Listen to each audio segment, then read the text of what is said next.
Hi, this is Rev Myron. I'm a minister through Pathways of Light, and I've been a Course in Miracles student for 40 years. I'm going through the text again this year, reading it a paragraph or two at a time, and asking Jesus to clarify for me. And then I write from that clarity, and that's what I'm sharing with you today. So today we're looking at Chapter 4, Section 7, Creation and Communication. And we're beginning this section today with paragraph 1. It's clear that while the content of any particular ego illusion does not matter, its correction is more helpful in a specific context.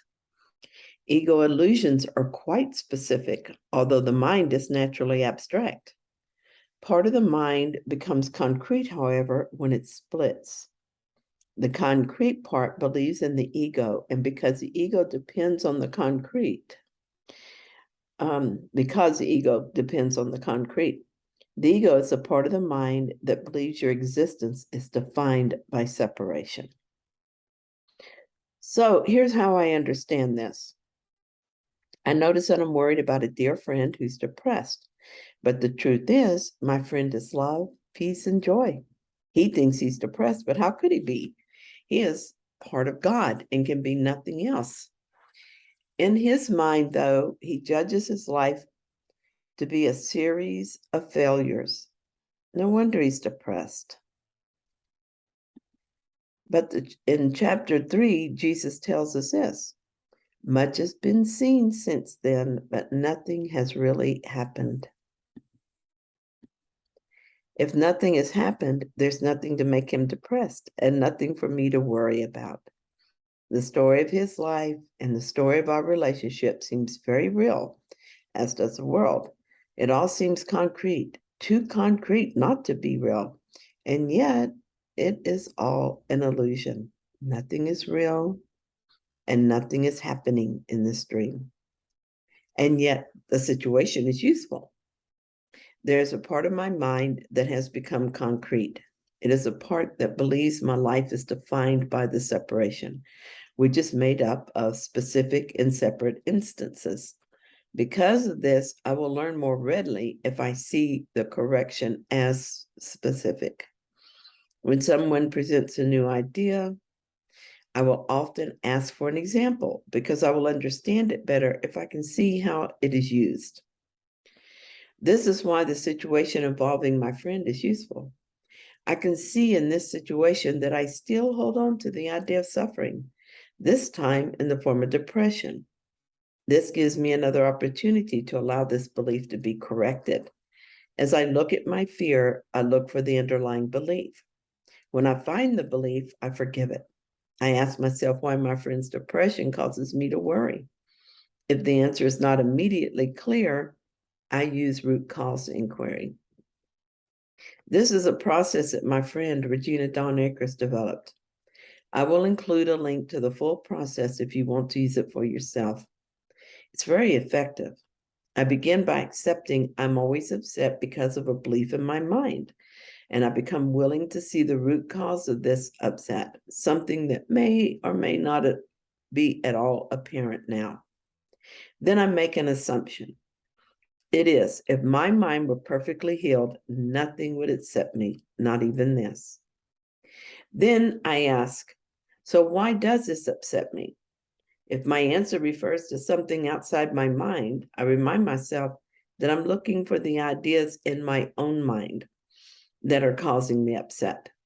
I might come to many causes before I reach the root cause. When I find one, I forgive it and then try to go deeper.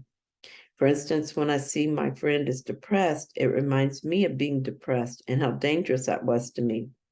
So I think depression is dangerous. I think I could be endangered.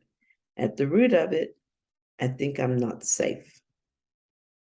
I realize this is an interpretation that I put on the story. I'm the one who's decided this event means this about me. Also, I realize that I have been teaching myself this belief for a very long time, interpreting many events to have the same meaning, and that is why it feels so strong in me. It doesn't feel strong because it is true. It feels strong because it's been heavily reinforced through my interpretation of events. I have accepted responsibility for the interpretation as the interpreter. So I rest, accept, and trust with the root cause until it passes. I realize that if this is a deeply reinforced root belief, I may see it many, many times before it is healed. So the feeling of upset may become greater before it disappears. This is because I'm bringing it out of the subconscious into awareness. Therefore, it often feels like it's getting bigger when in actuality, it is coming out to be healed. When I was still working, I had many moments of worry that I would lose a customer. My fear showed me that if I lost this customer, I could lose my standing in my boss's eyes. This could cause me to lose not just a commission from that sale, but lose the confidence that the company has in me, which could cost me my job and therefore my entire income. This reflected the belief in lack and loss. My fear showed me that losing this customer would affect my self-worth. So evidently, I believe I'm defined by what I do. I am seeing the belief in lack and loss and the belief that my behavior defines me, reflected back at me, which is not a feeling that I have very often anymore. So I'm grateful for that. So this specific situation reveals to me the beliefs in my mind, keeping me tied to the ego self. The situations seem very different, yet in the end, I feel unsafe.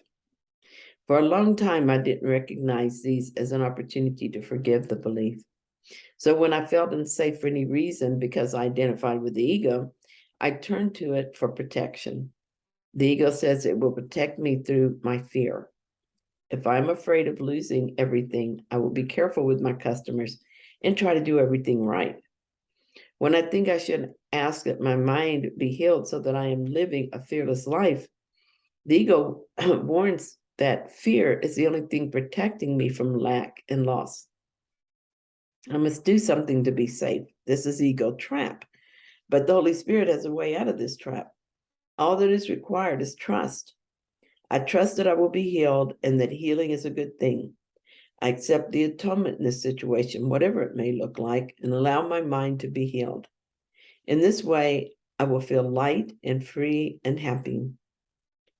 The more often I do this, the less likely I am to doubt the outcome. So I'm motivated to continue the work until the job is done and the lesson is generalized. Then I won't need specific instances. Each time the thought of lack and loss appears in my mind, I will have no attachment to it, and it will just go back to where it came from.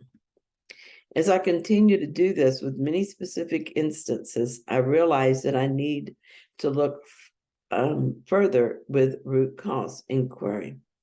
I begin to see that I feel unworthy, unlovable, and unsafe. I forgive whatever comes up for me. This is funny when you think about it. The ego mind thinks I am this body and this life is all I have. Actually, this life is only a series of specific examples of what it is like to believe in separation. If I believe the ego, that is, identify with that concrete part of the mind that believes in separation, I will live this dream as if it is actually life, and I will suffer. If I use this dream to recognize the ego belief so that I can ask the Holy Spirit to undo what I have done, I will wake up from that illusion and begin to live the happy dream. Thank you so much for joining me in this reading. I hope that you found it helpful. If you did, then please like it. And if you haven't yet, please subscribe. And I'll be back tomorrow with another reading. See you then.